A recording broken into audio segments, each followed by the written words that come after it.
नमस्कार, एक बार फिर से आप सभी का स्वागत है। आज की वीडियो में मैं एलएलबी करने वाले स्टूडेंट्स के लिए कुछ इम्पॉर्टेंट टॉपिक्स पर चर्चा करूंगी। तो जो लोग एलएलबी कर रहे हैं या करने वाले हैं या वकील बनने की सोच रहे हैं या लॉ ग्रेजुएट हो चुके हैं, वो लोग इस वीडियो को ज़रूर देखें ताकि उन्हें पूरी जानकारी मिल सके। कुछ लोगों ने मुझे सवाल पूछा था कि क्या एलएलबी कर लेने से हम वकील बन जाते हैं? अगर मैंने लॉ की डिग्री ले रखी है तो मैं एडवोकेट लिख सकता हूँ। क्या एलएलबी करने के बाद एडवोकेट बन जाते हैं या उसके आगे की कुछ और प्रक्रिया होती है एडवोकेट बनने के लिए? और क्या प्रैक्टिस करने के लिए या प्रैक्टिसिंग लॉयर बनने के लिए क्या क्या करना होता है? तो आगे इसी पर चर्चा करते हैं। सबसे पहले मैं आपको बता दूं कि एलएलबी अगर आपने 5 इयर्स या 3 इयर्स का किया है तो आप लॉ ग्रेजुएट ज़रूर हो गए हैं, लेकिन आप एडवोकेट नहीं बने हैं। एडवोकेट बनने के लिए आपको किसी एक स्टेट के स्टेट बार काउंसिल में रजिस्ट्रेशन कराना होगा। आप जहाँ भी रहते हैं, जहाँ से बिलोंग करते हैं या जहाँ जॉब कर रहे हैं, अभी रह रहे हैं वहाँ, या जहाँ भी आपकी इच्छा हो, जहाँ से आप एलएलबी में आप एज ए एडवोकेट इनरोल होना चाहते हो, वहाँ के स्टेट बार में आप एज ए एडवोकेट इनरोल करा लें। ग्रेजुएशन अगर आप लॉ ग्रेजुएट हैं, लॉ की डिग्री आपको मिल गई है, तो उसके बाद आपको किसी एक स्टेट बार में एज ए एडवोकेट इनरोल करना होगा। अगर आपने 2010 से पहले एग्ज़ाम पास किया है, 2010 से पहले लॉ ग्रेजुएट हुए हैं, तब आपको AIBE का एग्ज़ाम नहीं देना होगा। अगर आपने 2010 के बाद LLB किया है, तब आपको ऑल इंडिया बार एग्ज़ाम भी पास करना होगा, उसके बाद ही आप एडवोकेट बन सकते हैं। लेकिन अगर आप 2010 से पहले लॉ ग्रेजुएट हो गए थे, तब आपको AIBE एग्ज़ाम देना कंपलसरी नहीं है। 2010 के बाद वाले स्टूडेंट्स के लिए है। 2010 से ये एग्ज़ाम शुरू कराया गया था ऑल इंडिया बार का। तो भी लॉ ग्रेजुएट 2010 या उसके बाद में LLB की डिग्री लिए हैं, उन लोगों को ऑल इंडिया बार का एग्ज़ाम देना कंपलसरी हो गया है।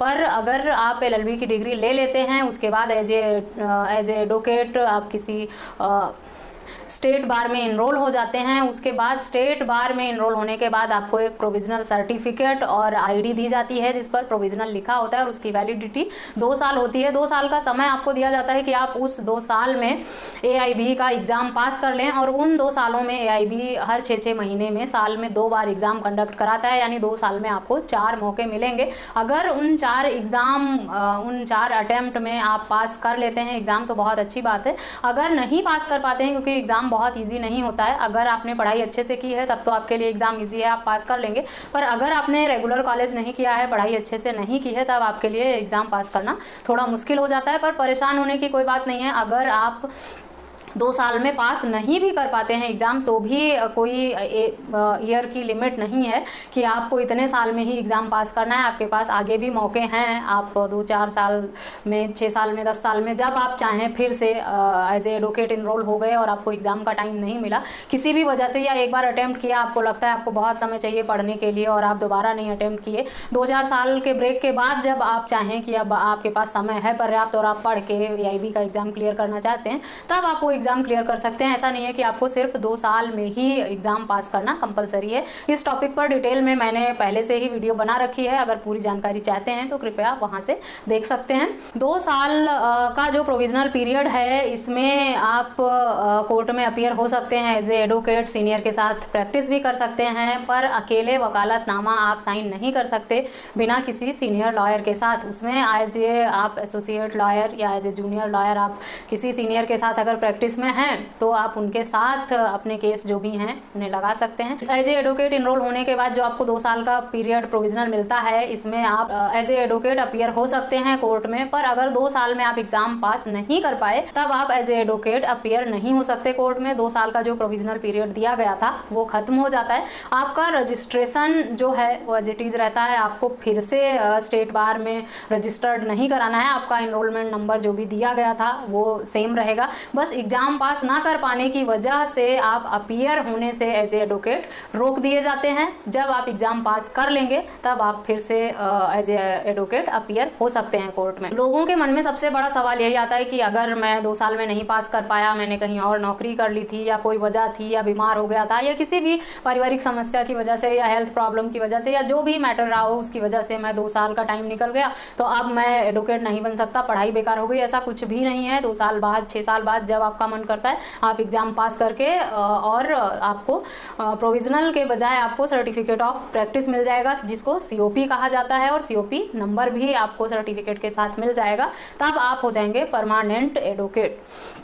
उससे पहले आप प्रोविज़नल 2 साल का पीरियड जो मिलता है, तो बस 2 साल ही एडवोकेट एज ए एडवोकेट आप अपीयर हो पाएंगे कोर्ट में। तो ऑल इंडिया बार एग्ज़ाम पास करना बहुत कंपलसरी हो गया है अगर आप प्रैक्टिस में आना चाहते हैं। अगर आपको सिर्फ लॉ की डिग्री चाहिए और आप सिर्फ एडवोकेट का नाम यूज़ करना चाहते हैं कि मैं एडवोकेट हो गया और बस मुझे लॉ ग्रेजुएट और नॉलेज चाहिए, और इसके लिए तो फिर आप डिग्री ले लीजिए, इनरोल करा लीजिए। अगर आपके पास समय नहीं है, जब 2-4 साल में आपके पास समय होगा तो एग्ज़ाम पास करा के सर्टिफिकेट ले लेना। अगर आपको प्रैक्टिस में नहीं आना है, सिर्फ डिग्री ही लेनी थी, नॉलेज लेना था थोड़ा बहुत अवेयरनेस के लिए, तो आप लॉ की डिग्री तो ले ही चुके हैं और एज ए एडवोकेट इनरोल भी हो चुके हैं। स्टेट बार में रजिस्टर्ड कराने के बाद आपको किसी एक डिस्ट्रिक्ट बार में भी, जहां आप चैम्बर लेना चाहते हैं या जिस डिस्ट्रिक्ट में आप प्रैक्टिस करना चाहते हैं, जहां सिटिंग चाहते हैं अपनी, या जहां पर आप प्रैक्टिस कर रहे हैं, जिस डिस्ट्रिक्ट कोर्ट में आप प्रैक्टिस करना चाहते हैं, वहाँ पे भी आपको एज ए मेंबर इनरोल करना होता है। वहाँ से आपको वोटिंग राइट मिलता है। साथ ही साथ वहाँ मेंबरशिप की कुछ फ़ी लगती है, लाइब्रेरी के मेंबर हो जाते हैं, आपको बहुत सारे जो हैं बेनिफिट्स मिलते हैं, जैसे मेडिकल की सुविधा है, इंश्योरेंस कवर है, या लाइब्रेरी की सुविधा है, वोटिंग राइट्स हैं। ये सब आपको तभी मिलता है जब आप किसी डिस्ट्रिक्ट बार में अपना इनरोलमेंट एज ए मेंबर कराते हैं किसी एक डिस्ट्रिक्ट बार में, जहाँ के आप सदस्य होंगे, और वहाँ की सदस्यता मिलने के साथ ही आपको ये कुछ सुविधाएं दी जाएंगी। इस वीडियो में मैंने आप लोगों के द्वारा पूछे गए जो भी सवाल थे उनको बताने का प्रयास किया है। जैसा कि आप लोगों के मन में ये डाउट था कि लॉ ग्रेजुएट होने के बाद ही वकील बन जाते हैं या उसके आगे भी कुछ करना होता है, और अगर करना है तो क्या क्या करना होता है, क्या प्रक्रिया है, उस सब की जानकारी मैंने इस वीडियो में दी है कि आफ्टर LLB आपको स्टेट बार में रजिस्ट्रेशन कराना होगा, साथ ही साथ डिस्ट्रिक्ट बार में भी रजिस्ट्रेशन कराना होगा, और ऑल इंडिया बार का एग्ज़ाम भी देना होगा।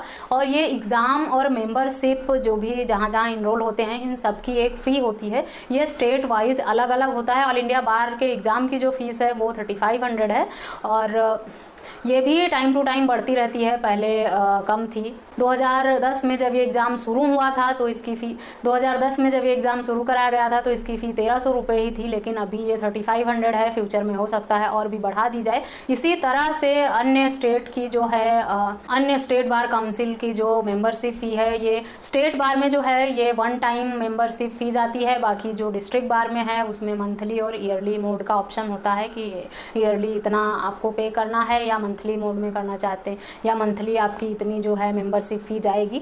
But all India bar exam में आप जितने अटेम्प्ट करते हैं उतनी बार आपको 3500 पे करना होगा। उसमें कोई किसी भी तरह की कोई छूट नहीं दी जाती। इस वीडियो में आप लोगों के द्वारा पूछा गया जो भी सवाल था, मैंने प्रयास किया है कि आप सबके डाउट्स क्लियर कर सकूं। इसी तरह की किसी अन्य टॉपिक पर अगर वीडियो चाहते हैं तो मुझे ईमेल, कमेंट या मैसेज करके पूछ सकते हैं। संपर्क के सारे माध्यम मैंने वीडियो के डिस्क्रिप्शन में दिया हुआ है। मिलते हैं नेक्स्ट वीडियो में, तब तक के लिए थैंक यू एंड बाय।